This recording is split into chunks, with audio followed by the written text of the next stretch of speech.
ഇപ്പോൾ V K Sanoj DYFI നേതാവ് കൂടി നമ്മോടൊപ്പം ചേരുകയാണ്. വി കെ സനോജ്, ആക്രി പിറക്കിയും മറ്റും ബിരിയാണി വിറ്റും ഒക്കെ നിങ്ങൾ പൊതിച്ചോറടക്കം നൽകി കേരളത്തിൻ്റെ കണ്ണീരൊപ്പിയത് പല നിമിഷങ്ങളിലും കണ്ടിട്ടുണ്ട്.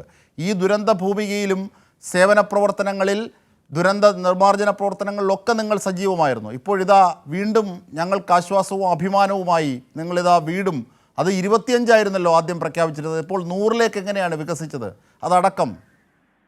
അതെ, ആദ്യം 25 വീടായിരുന്നു പ്രഖ്യാപിച്ചത്. പക്ഷെ ഞങ്ങളിപ്പോൾ അഭിമാനത്തോടു കൂടി 100 വീട് എന്ന പ്രഖ്യാപനത്തിലേക്ക് പോവുകയാണ്. അപ്പോൾ 25 വീട് നിർമ്മിക്കാൻ ആവശ്യമായിട്ടുള്ള പണം സമാഹരിക്കൽ അത് കേരളത്തിന് ഒരു അനുഭവമായിരുന്നു.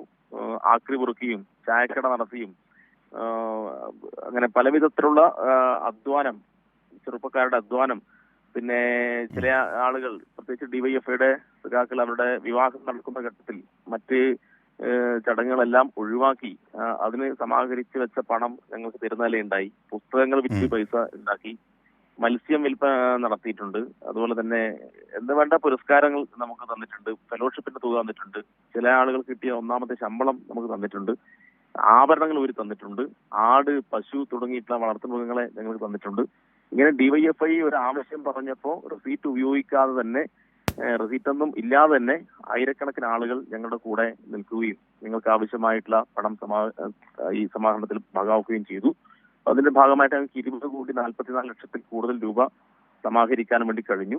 അപ്പൊ ഇപ്പൊ സർക്കാർ പ്രഖ്യാപിച്ചത് ഒരു വീടിന് 20 ലക്ഷം വെച്ച് ആണ് ഇപ്പൊ കണക്കാക്കിയിട്ടുള്ള തുക. അപ്പൊ 20 ലക്ഷം വെച്ച് ഞങ്ങൾക്ക് 25 വീടിൽ നിന്ന് 100 വീടിലേക്ക് എത്താൻ വേണ്ടി കഴിയുന്നു എന്നതാണ് ഇപ്പോൾ ഉള്ള കാര്യം. അപ്പൊ അതുകൊണ്ട് 24-ാം തീയതി അത് മുഖ്യമന്ത്രിയെ തന്നെ ആ പണം ഏൽപ്പിക്കുകയും അതിന്റെ സമ്മതപത്രം കൈമാറുകയും ചെയ്യണം എന്നാണ് ഞങ്ങൾ ഉദ്ദേശിക്കുന്നത്.